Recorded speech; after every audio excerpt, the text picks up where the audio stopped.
I sometimes do things completely on impulse, like when I joined Kristin Sweeting's mastermind 2 years ago. It just felt right, and I signed up. And it was so worth it. Kristen has this lovely, calm energy that I know you'll enjoy, and also, she really knows her stuff. And now I get to introduce you to her view on pricing because I'm sharing one of her episodes on this podcast. I know you'll learn a ton from this. Oh, and we also talk about her study abroad trips in this episode. We're doing one together in Norway in September 2024, but she's also doing one in Turkey and one on the Amalfi Coast. And just one note that this episode was originally posted in December, and she talks about some end of the year things in the beginning. Well, hey, and welcome back to the Dangerous Creatives podcast. It is December, and we are so excited to have family around, to be slowing down a little bit, to have some time to really dig into our business in some different ways, and to focus on this podcast a little bit more, because this podcast has really brought me so much joy over the last 4 years. And this last year, we've really put a lot more effort into it, spent a lot more time staying consistent. And it has been so fun to connect with y'all over these episodes. And I'm just really grateful that you continue to listen and download and share with your friends. And today's episode is our 100th episode. I cannot believe that we recorded 100 of these. And if you've listened to every single one, let me know, because that's impressive. And I'm so impressed with you. So glad that you're here and that you continue to tune in. And I'm proud of all of our guests and everyone on our team and the way that we keep showing up for this podcast. So it has just been so fun for us. It's just such a fun creative project, and we're really glad that you like it and that you've been sharing it, and that you come back each week. So thank you so much. We cannot wait for next year's guests and episodes, and we have a couple more this year, but we're also kind of slowing down for the holidays. But just want to say a really heartfelt thank you to you that you keep tuning in, having me in your ears, listening to our guests, sharing it, all the things. We just couldn't do this without you. So thank you. In today's episode, we're talking about pricing, which is always a fun topic to go into. It is one of my specialties in coaching. I help people raise their pricing all the time, and it's one of my favorite things to talk about. Although I know I say that like every time on this podcast, everything's my favorite, but this one really, really is. And so I'm excited to dive in to pricing today, and then next week's is going to be about portfolios. So make sure you listen to both of those. They definitely go together. I've been lecturing at a university this year, and when I talk to some of the art students, I talk about pricing and portfolio in the same lecture because they're so tied together. They're so important. So make sure you listen to the next episode too if you're tuning into this one. But a quick update for us. We are slowing down for December. We are making sure we spend a lot of time with our family over the holidays. We're also onboarding our mastermind group. We have 2 next year, one in the spring, one in the fall. And so we're onboarding the spring group here shortly. And we have such amazing photographers in this group. We cannot wait to work with them, to collaborate with them towards raising their pricing, working on their education offer, and just fine-tuning all the things they already have going on that are already working so well for them. So we're really excited for that. Our fall group is going to be all creatives. So the spring is just photographers. Fall is all creatives, which is the way that I've run this program before. It's open to anyone that runs a service-based creative business. And so we're excited to see the 2 cohorts and how those work together too. So if you're interested in either one of those cohorts, make sure you reach out before we get started with the first one, which is July 11th, or if you're interested in jumping in January 11th is the first one, and August is our second one. So make sure you reach out if you're interested in either of those. And we will be working remotely. I've said this before on here, but for the month of January, we're working remotely in Cartagena, Colombia, which I'm so excited about, a little nervous. We'll be recording this podcast from there while we're traveling. And I've tried so hard to do a month in another country for several years now. And there keep kind of being things that come up that make us change course. COVID was one of those. We were going to be in Paris that summer, and it changed course, obviously. So we're excited to do this, to speak Spanish, to learn a little bit about cooking Colombian food, to be by the beach in January instead of in rainy, cold Nashville. So yeah, tune in to see how that goes. I'm a little nervous, honestly, but I'm also so excited, and so excited to finally be moving forward on that goal. And the other exciting update, y'all are gonna laugh. So there's this lecture that I do that is about turning your creative, actually I put it on here, turning your creative passion into a sustainable income. And when I do it with a group, I always ask, like, what could you talk to people about all the time? Like, what are you really passionate about? A hobby or a special interest? You could just like talk someone's ear off about this thing. And like, that's the thing that we take in this workshop and turn it into a business for them. Okay, most of y'all know this. My thing is matchmaking and dating. I am obsessed with swiping for people on Bumble. I'm obsessed with helping people make their dating profiles. And I love matchmaking. So I had some motivation this week and had a few people who were feeling kind of lonely around the holidays. And I was like, you know what? We need to start connecting people.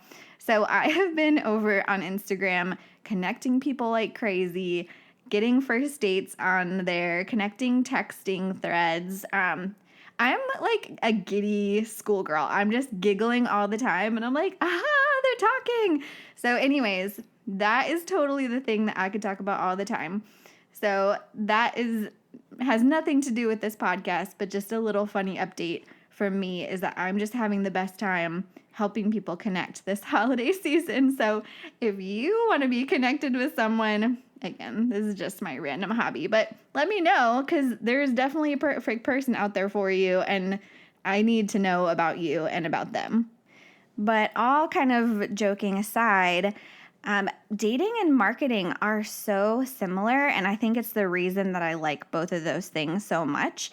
And a bunch of you came to our vision workshop in December where we talked about planning a year, getting a vision for our life and our business, and kind of figuring out how to break it down into some goals.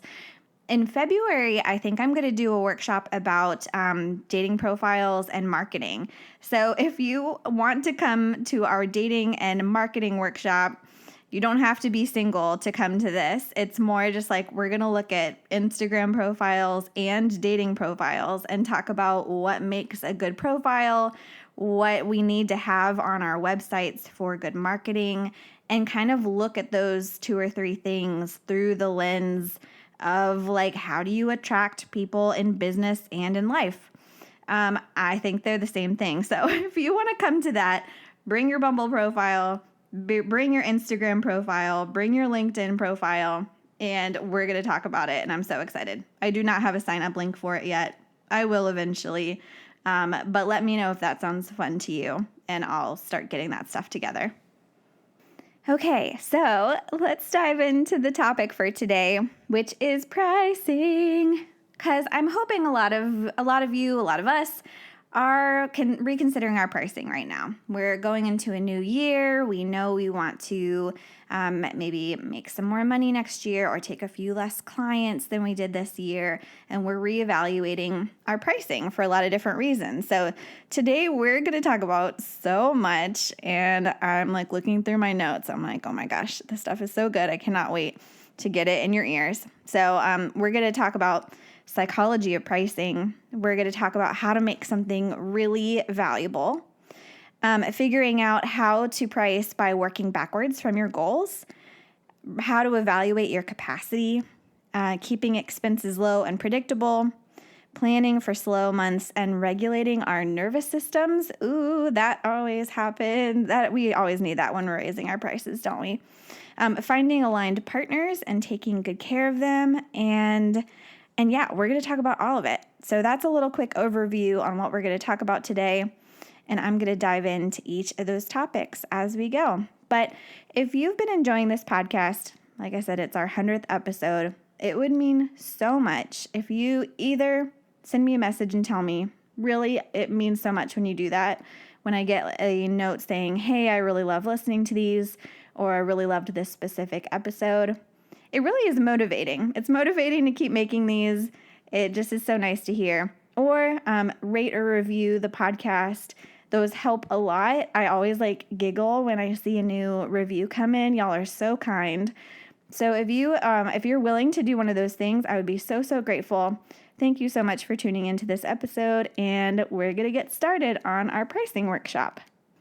So I first just want to mention that pricing is such a touchy topic because I think it brings up a lot of our own fears and pains around our own childhood or our own growing up, or just the things that we believe about the world. It makes us consider what makes us think we should be saying we're valuable. It makes us think back to, when we felt like we were excluded from a cool group, and if we try to raise our prices, are we now saying we're too cool for you? There's all these kind of thoughts that come up when we are starting to move in our pricing that we really have to consider and we have to deal with, and a lot of times have to process through with someone else and be like, why is this a thing that is keeping me stuck? So I just want to say that is a super, super common thing to come up when we're working through a pricing raise, is to have all these things where you're like, why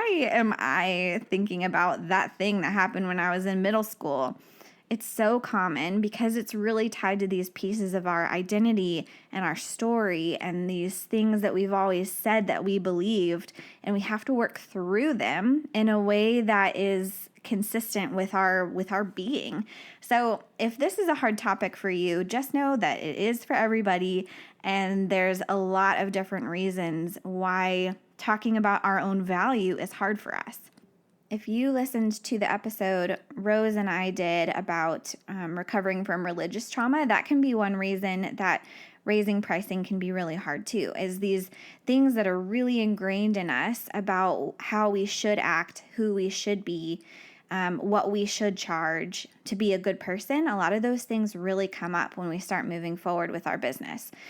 So even if religion isn't something that has created this for us, there's a lot of other things in society, a lot of other reasons why this is hard.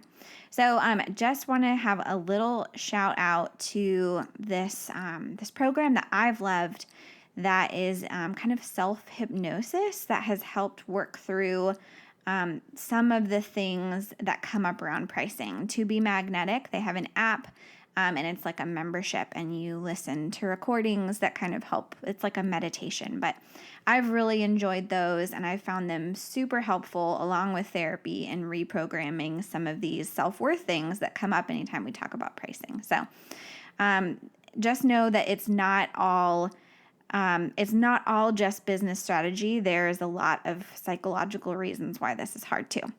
So as we talk about psychological things behind pricing, let's jump into the psychology of pricing. So we'll kind of leave some of the mindset stuff to the professionals, therapists, and if you want to explore some self-hypnosis, definitely do that. But let's jump into kind of the psychology around pricing tiers, and the reason why we don't just have to raise our price $50 at a time.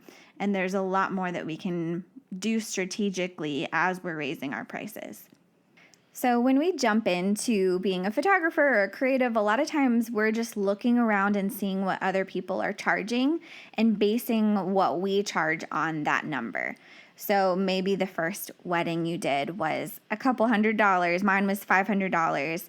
It was the amount that I felt comfortable charging for the first one, plus what my friend could pay, and we just agreed on that number. And there wasn't a whole lot of reason behind it. And I think at the beginning that makes a lot of sense. You're wanting to get experience. You're wanting to build your portfolio.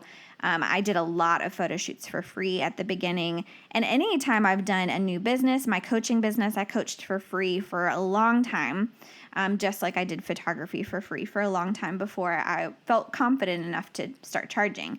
And once you're ready to run a business, we really don't have to start so low and inch up. We can set a price based on our time, our experience, the quality that we're delivering, our portfolio. There's a lot of things that go into it. And when I'm working with a client on a pricing intensive or in the mastermind, we take a lot of those things into consideration as we're setting prices and as we're up-leveling pricing. They have to go along with your experience and your location and your portfolio and all these things.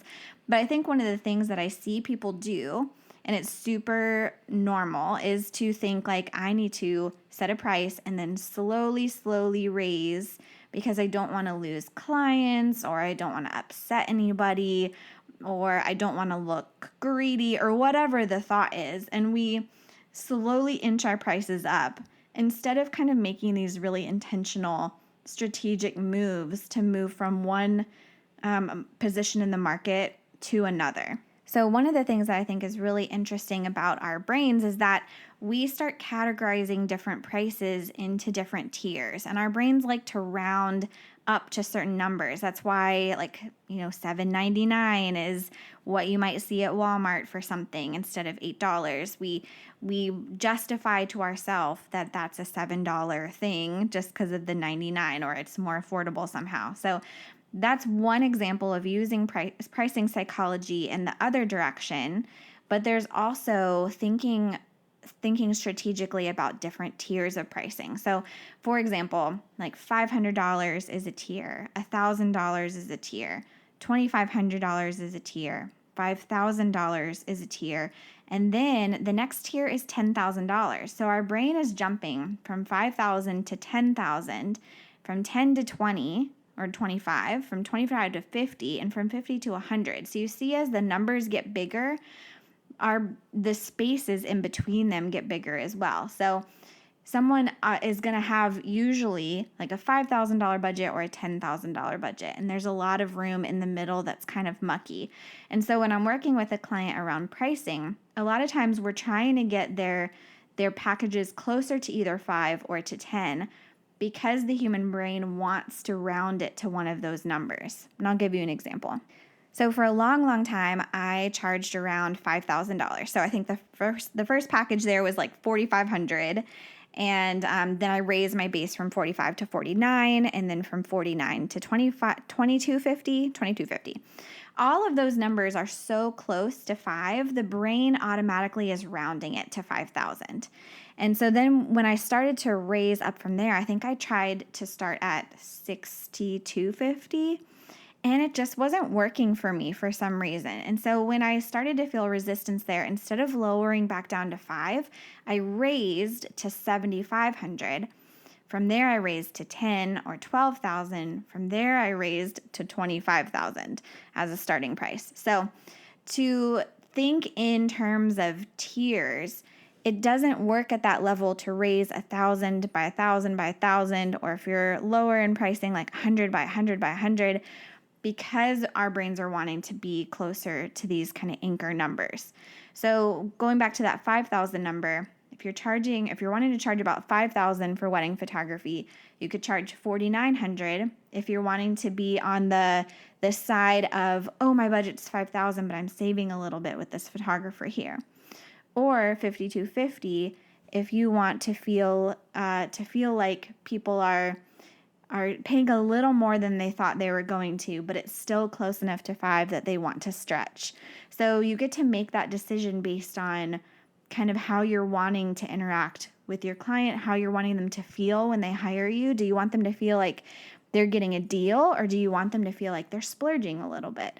So even some of that can be really helpful when we're going into pricing things, of deciding which side of that we want to be branded on.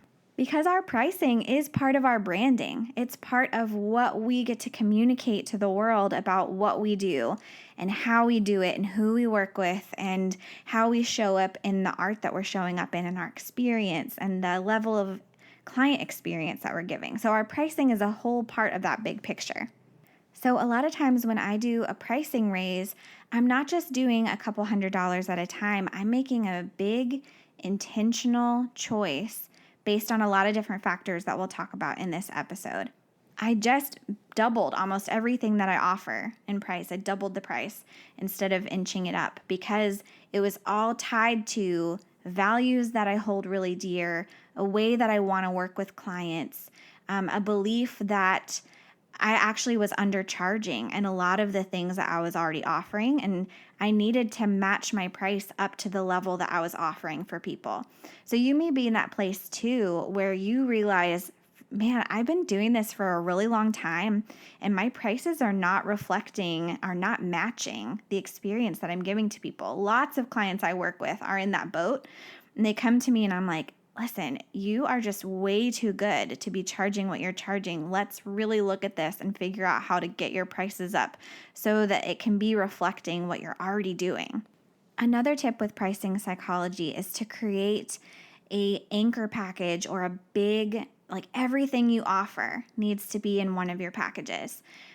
So a lot of times I see people only offering one base offer or putting a starting price on their website. And what you do when you're putting that on your website or you're only having one starting package is people's brains get really caught on that number. So if you say my weddings start at $3,500, they see that number and have a really hard time moving past that number. What an anchor package does, if you're working with packages, is shows that there is this big package that you offer. Gosh, that sounded dirty. There's this, everything that you offer is in one of your offerings. And so it really makes everything else look affordable by comparison. It's anchoring that larger price for them. Instead of having it anchor at the cheapest that you offer, the lowest that you offer. So that helps kind of expand what people are expecting, expand what they can expect, what they can think about, what they can dream about. So it's not just helping you, it's also helping them of being like, oh, there are all these other options I didn't even consider. There's more value that I could add to my package. There's these other things that I could, dream about as it comes to my photography or my graphic design or whatever kind of business that you own. You're helping someone think bigger when you do this. So I also just want to say that there is something really inspiring about you taking a courageous leap to claim your value to the world and in the marketplace and in front of your peers. There is something that expands the energy for everybody around you. It gives other people these opportunities. It sets other people's visions on something beyond what they had dreamed of. So just know that taking courageous leaps also expands people around you. It also expands your clients.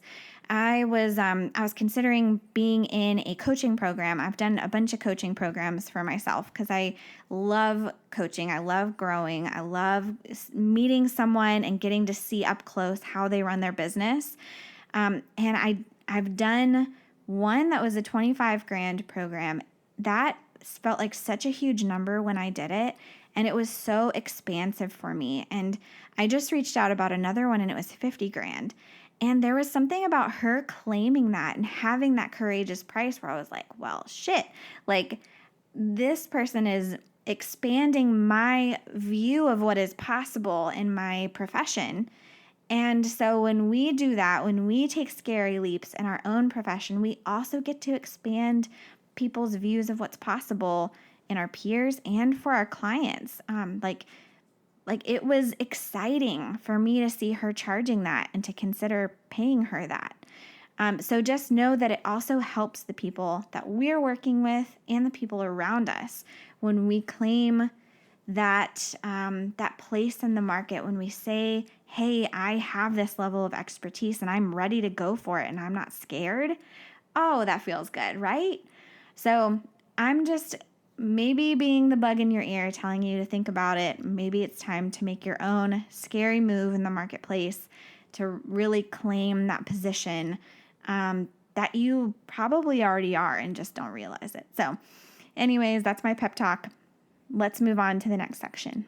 So part 2, moving on from pricing psychology, is how do we really make something valuable?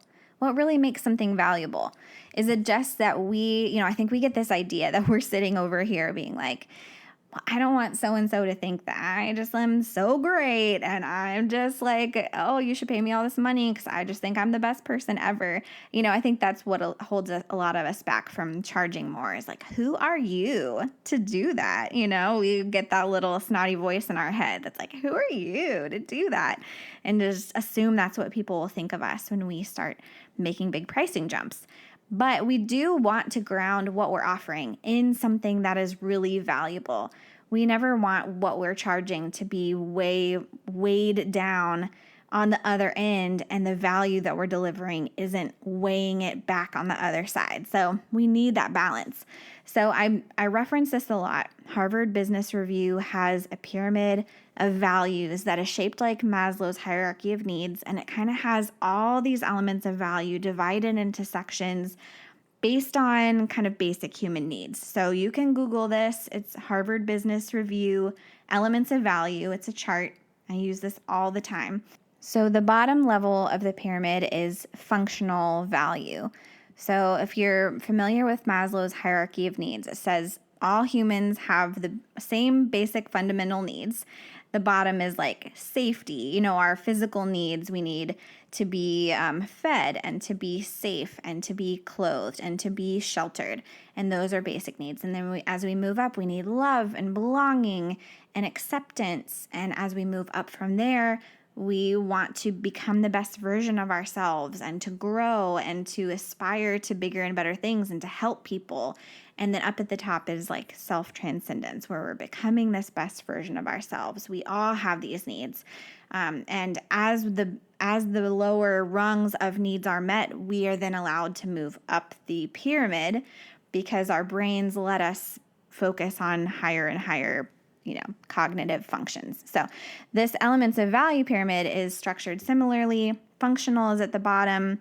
Emotional is the next rung up, then life-changing, then social impact. So at the bottom, there are things like saves time, saves money, makes things easier, reduces stress. As you move up, there's provides access, is fun, is entertaining, is, has all these emotional components.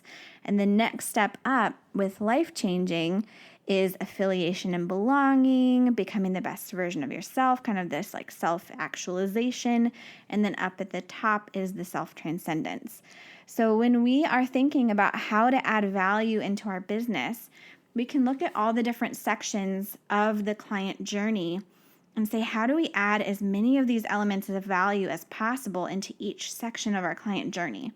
What I mean by client journey is you have the how people experience you online, on your website, like the pre-reach out. This is like the dating where people are swiping and are like, okay, kind of like this person's vibe, kind of don't. I'm always going to relate it back to dating. And then you have the next section, which is where someone comes to your website and they click and they fill out your contact form and they reach out and then you're talking with them. Like this is the next section. How can you add as much value as possible to that section? And then you have the next part, which is the time between when you connect with them and work with them. And then you have the time where you work with them. And then you have the time after you work with them. And then you have the time following up after. So it's this very long journey, especially if you are a wedding photographer or a photographer at all. A client journey is long. It's a long relationship, and it starts way before most people realize it starts. So if you can, and it goes way farther than most people think that it ends. So if you can add as much value as possible on each of those sides and in the middle, you are creating more value around what you do. And you can confidently say, I am worth the price that I'm charging because I have created so much value for the people that are working with me. Does that not super inspire you and get you lit up? I just feel so lit up talking about it, of we can use our gifts and talents to create so much freaking value for people that it changes their lives. And then we can charge the amount of money we need to charge that it changes our lives. That is so freaking cool. And this is why I love talking about pricing, is because it's this beautiful exchange, this generous give, and it's just amazing, right? So on the opposite side, when we're always trying to undercut someone, when we're always thinking in fear of, I need to lower my prices because no one's booking, like that energy just starts to squeeze the life out of us. And I'm not saying this from a place of I've never done this. I've definitely lowered my pricing out of fear. And I know that it never feels good. It builds resentment. It brings in people that are not aligned to me because I'm just grasping at straws. So let's breathe through this together and step into that expansion together. That feels so exciting to me. I hope it does to you too. Two more things I want to mention on this, because I made notes about them and I feel like I should mention them, is there is often a main thing that your client needs and it's not what you think. So if you can figure this out, if you can figure it out by yourself, great, with a journal and a pen. If you can go back through your client reviews, great. If you can work with a coach that can help you figure this out, there is one main thing that your specific client needs that's probably not what you think. And when you figure out what this is, it changes every way that you talk to your client about the work that you do. It just changes everything. And it creates something so much more valuable because you're really pinpointing that thing for people. So I want to encourage you to find your thing, because most people's is different. And it's going to be something specific for you and your client. So if y'all have been listening for a while, you probably heard us talk about study abroad workshops, which are the workshops that we do multiple times a year in different places all over the world. Each one has a different theme to it. Sometimes it's just for wedding photographers. Sometimes it's for all creatives. And so next year, we're doing one in Italy, one in Turkey, and then one in Norway, all in 2024. So today we're taking a little time to highlight one of those trips. And today we're going to talk about the Norway trip. So I have my friend Ingvild Kolnes on with me. She is an elopement photographer based in Norway and also has an amazing podcast, the Sustainable Photography Podcast. You definitely have to listen to. But we're just going to talk really briefly about what this trip is going to look like and what you can expect, and what it's like traveling through the fjords of Norway. So Ingvild, what is one thing that you are just so excited about for this trip that you want everyone to know why they definitely need to come to Norway?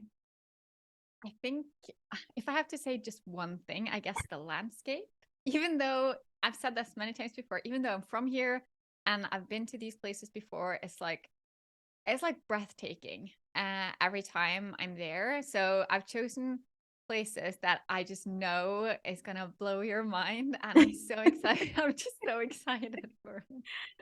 I mean, when we had our planning meeting the other day and we were looking at Google Earth and like zooming in on these different towns that you were showing me and kind of discussing the itinerary, I just got so excited. So maybe, can you talk us through what you and I discussed the other day of like landing in Oslo and taking a train, and what are some of the things that like little highlights? Because oh my goodness, when we were doing this, I got so excited. We literally were like zooming in on like, oh my gosh, there's a sheep. I know, I know. So train, we have to take a train, at least one, because some of those train rides are rated like the best in the world, and you don't want to miss that. So you can just sit there and talk and kind of hang out while this amazing landscape just flies by. I love a And train. I love a train. Like I would travel by train all the time. I hate driving. I would travel by train all the time. yeah, so we're gonna do the train thing when we can. And then hopefully stopping, maybe checking out some waterfalls, because there's a bunch of those, and doing some hiking and stuff. And some of those hikes, you don't have to hike very far, and then it's just like, I mean, I don't even know how to describe it, because it's just the views are just amazing.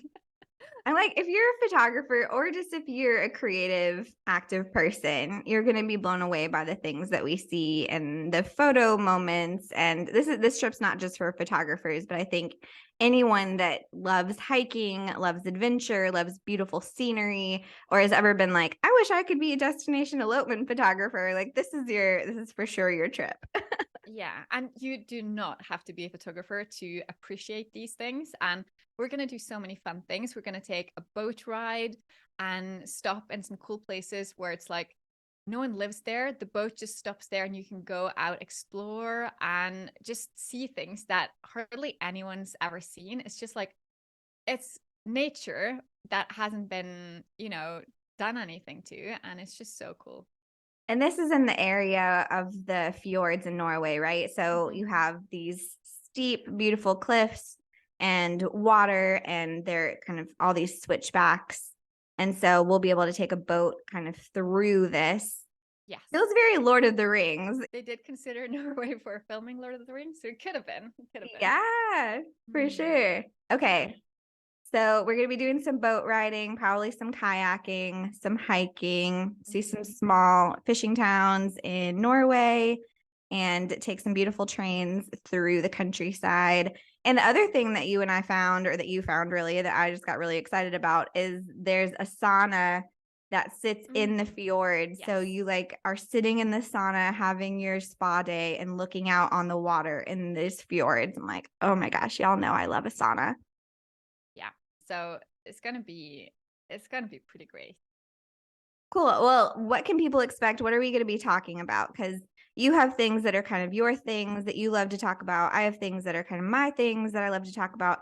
And each trip is really tailored to the people that go on the trips, but also each tend to have a different theme. And I love the way this trip's themes have been shaping up because it's really a lot of lifestyle design, a lot of sustainability, some podcasting thrown in there. What are some of the things that you're excited to talk about on this trip? I think I think maybe one of my favorite things to talk about that I just can't ever get enough of is websites. The power of having your own website is like a marketing platform that just works for you. That has to be mentioned. And I know I have to say something about that at some point. Using SEO and using marketing to just kind of, I don't know how to say it, but you don't have to do things the way everyone else does it. I've been able to do marketing that way, and I don't have to spend a ton of time doing marketing. And I think that's just freed up a bunch of time so I can do things my way and just have a lot of time off and travel and stuff. And I know that's something that you're really passionate about as well. Just just doing things in a different way. Yeah, yeah. If you aren't familiar with Ingvild, she does these beautiful Norwegian elopements. And a lot of times your clients are coming from other places in the world too. And so you've really leveraged SEO and your website to attract the right clients. And then it gives you a ton of free time to like I love that you and your partner took a van and like lived in the fjords last summer and just van lifed. And you've created so many amazing like lifestyle, really intentional moments in your world too. And that's also something I'm really passionate about is like take a whole month off and be with your family. Like the reason we're building a business is for more freedom and for more fun. And so let's build that in. So I get really nerdy about those conversations. I'm like, let's talk about financial independence and like living life on your terms. So we're going to have some of that mixed into. And if you haven't been on one of these trips before, kind of how they're formatted is we'll do facilitated conversations and workshops in the morning. Sometimes we would be teaching something, but sometimes we might be hosting a conversation about something because the people that come on these trips are brilliant. They have so much knowledge, so much experience. People have been in their industry for 10, 20 plus years sometimes. And so it's not just us talking at you, it's us talking with you. So we'll be doing that in the mornings. And then in the afternoons, we have all these amazing activities planned in, experiences. Sometimes we throw in a surprise because I love a surprise.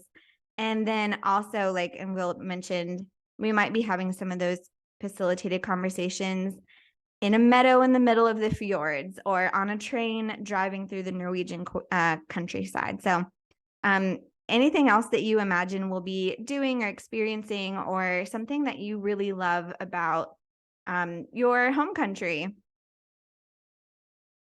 That's a difficult question. I think my favorite part, or the thing I'm looking most forward to, is just hanging out with others who are like-minded. I think in terms of Norway specifically, it is the the untouched landscape and just the quiet and the freedom of it. Love that.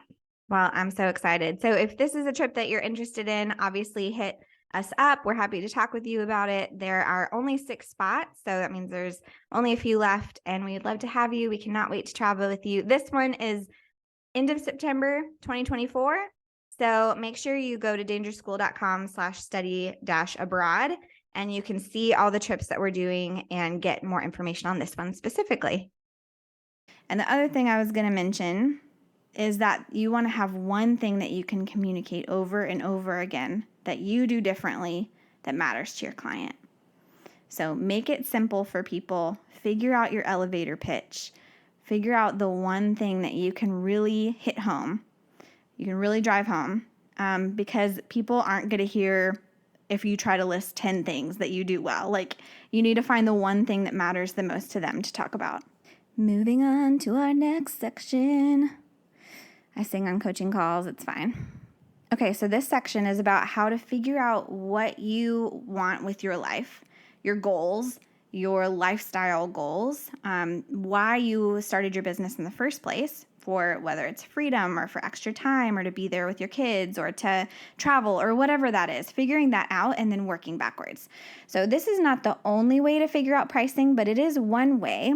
And I think it can be helpful to at least set some goals for ourselves.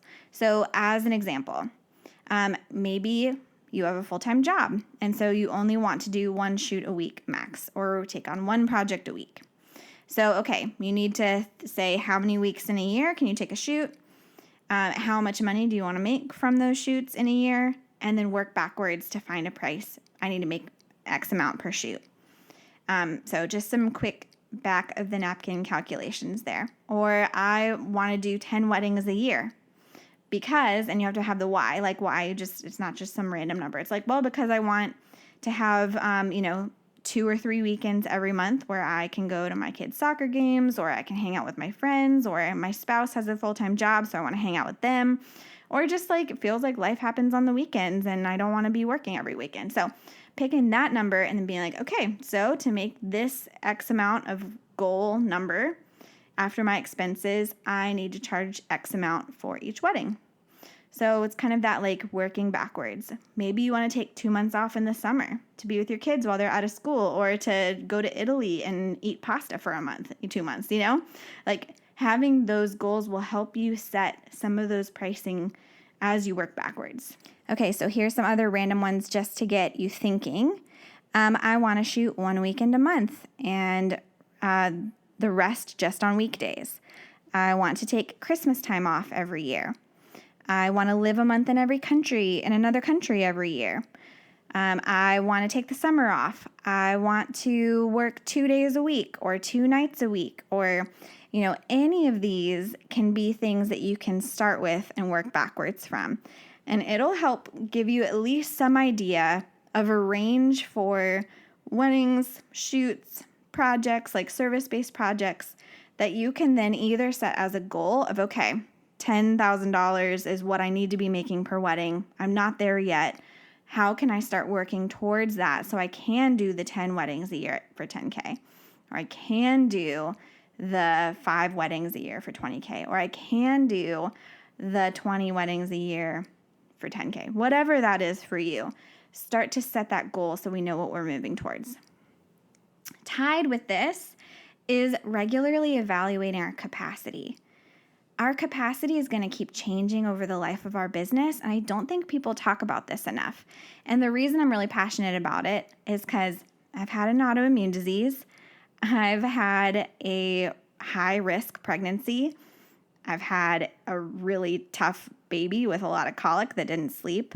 I've been a breadwinner. I've been a single parent. I've lost a parent. I've had all kinds of things happen in my personal life, and my capacity is just not what a lot of people's is. Like, I have never been able to shoot 30 to 40 weddings a year, nor did I ever want to. Like, my capacity is just different than a lot of people's, and it's changed a lot depending on what's going on in my personal life. So when we have people that we're working with who are going through something tough, we say, hey, we need to look at how your capacity has changed, and we need to adjust your pricing based on that. If you're used to being fully booked with 6 shoots a week, but you're going through something really tough, we really need to change that and figure out how to give you more space to deal with the thing that's going on in your life, because you matter most. Really, you do. Like, your health and your well-being matters number one.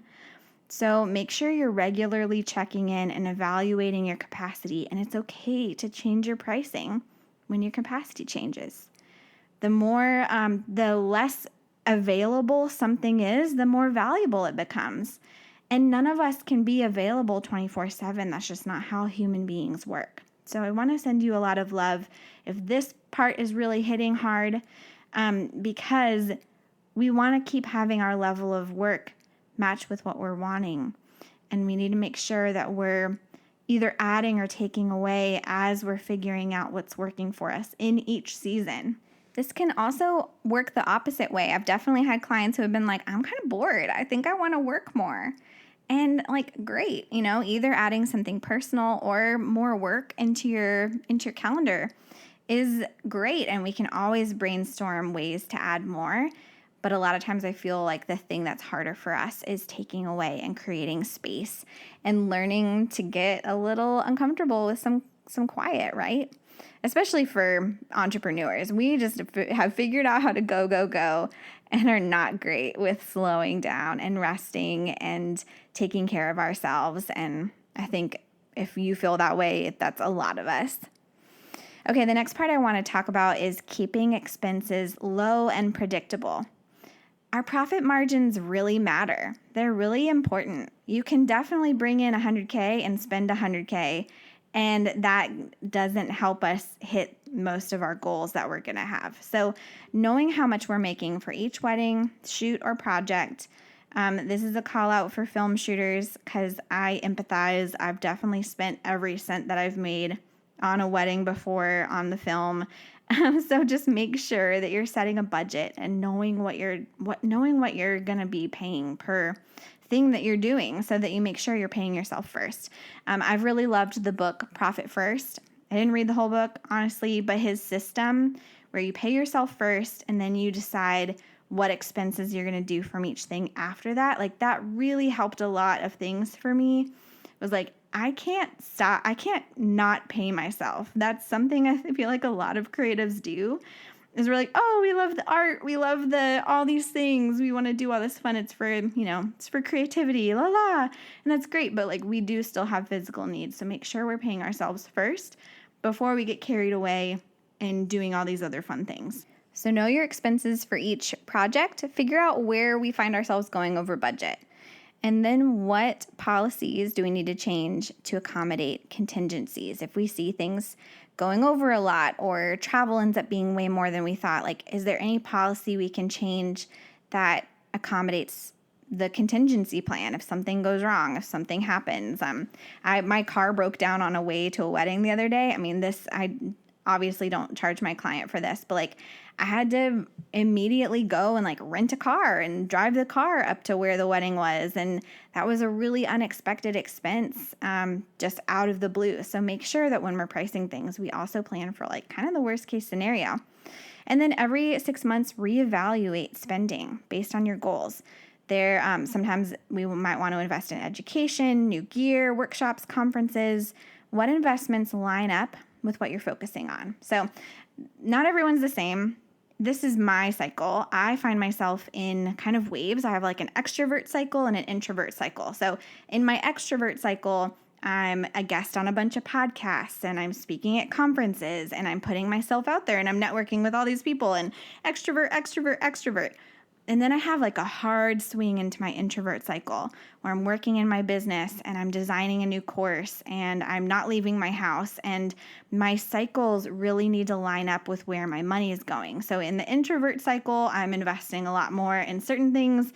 And in my extrovert cycle, my growth cycle, where I'm doing all the harvesting and the pushing and the hustling a little bit. I hate that word, but like a little bit more of the outward stuff, the outward work, hiring coaches, all these things. And then the introvert, where I'm making sure my systems are good and my accounting is good and my family and my health and my self-care and all these things are good. So that's me. That might not be you, but figure out your own cycles and pair up your spending with those cycles so that you kind of like start realizing how those go and making a plan for them. The next thing I want to talk about, and we just got a couple more here, is planning for the slow months and regulating our nervous system. These should probably be two different things, but I put them together. So when you raise your prices, a lot of times we might get less bookings, and that's kind of normal. We, probably did this to shrink our volume a little bit. Like, I was working too much, and so I raised my prices so that I did less weddings, and then our nervous systems freak out because we're not getting booked at the level that we were before, and and you're kind of having to let your body readjust to a different pattern. It's like when you're on a treadmill and you're running at a certain speed and then you slow it down, you're like, what's wrong? Why am I going so slow? So just realize that our nervous systems need a second to catch up. If you've been used to running, when you slow down, it's not going to feel normal for a second, and that's totally normal to feel that way. So when you raise prices, you might get less bookings, especially at first, and that's kind of part of it. So make sure that whatever you need to feel safe is already set for you when you're making a pricing raise. So if you're a person that needs a lot of safety and security, make sure there is savings in the bank. Make sure that there is another income stream somewhere. Make sure you have your needs taken care of so that you can withstand some people saying no to you, people not hiring you at first, and getting into that groove of that new pricing so that you're not just like instantly flip-flopping back to your old pricing when you start freaking out. So go in planning, how can I make myself feel safe? How can I stay grounded? What self-care things do I need to make sure that I stay really steady through this transition? And who do I need to hang around to remind me that I'm worth charging more? We need people around us to remind us why we're making those moves, why we're doing something challenging or moving into this next space. We really are who we hang around, right? So have people that are going to keep you grounded and remind you of your goals and your vision and why you're making this scary, uncomfortable jump in the first place. I promise that is so, so valuable, is to have those people in your corner. And my very last point in this talk today is finding aligned partners and taking good care of them. When we're raising our pricing, we're going to come up with the fact that like not everyone is for us, and that is okay. There are certain vendors that aren't going to want to work with you, and you're not going to want to work with them. There are certain clients that aren't going to want to work with you, and maybe you're not going to want to work with them. There are people that might say you're too expensive. There's just things that are going to happen like that. And so we need to really work on finding the people that we love working with, that have shared common values, that see the world that want to see the world the way you see the world, and that really, really love working with you and you love working with them. I promise that we all have these aligned partners and clients. We just have to speak clearly enough to find them. Again, going back to dating, I really do think that everyone has a person, at least, if not many people out there, who are really lined up with them. And we just need to speak clearly enough about what we care about that they can find us and we can find them. So reminders here, quality over quantity when it comes to aligned partners and aligned clients. We don't need to have everyone hire us. We don't need to have every vendor out there wanting to work with us. We just need the right ones. So for years, most of my weddings came from like 3 or 4 people, from specific clients that connected me with all their friends, specific vendors that we just really loved working together and really jived, and we had similar goals. And just like take really good care of each other, grow together, over deliver for them, create opportunities for each other, and always lead with generosity. And I promise you will find so much fulfillment in this price raise, in this new level, in working with these new aligned clients and vendors. And a lot of it takes time. So I just want to send some love there. And when we have those moments of feeling rejected, just remember that our people are out there and we're not for everybody, and that is okay. Actually, that is a beautiful thing. So pricing raises are about generosity. We create more and more ability to give our energy, our time, our creativity, and our talents to our clients, ourselves, and our family when we create viable pricing structures and strategies. And I hope you know that you are worth it. Wherever you're at in your path, keep expanding into the next season. There's a real magic when we're growing and creating. It shows up in our relationships, in our business, and in our happy creative souls. So I'm excited to see us all expand into 2023, to see the new exciting things that are coming, the hard things that are coming, the challenges. I believe there's so much beauty for us on the other side of the new year. So I'm so glad that you're moving into it with me. Thank you again so much for listening to our 100th episode. I cannot believe we did this together, and I'm so glad that you're here and that you keep listening and sharing these episodes. Guys, this podcast is my own act of generosity, so I hope that it feels that way to you too. I'm so glad you're here, and I hope you have a really, really beautiful week. This episode was produced and edited by the lovely Jen Madigan Creative. Music for this episode was written and recorded by Jamie Lono and Shammy D. Thanks for being part of our Dangerous Creatives podcast community, and we'll see you again next time.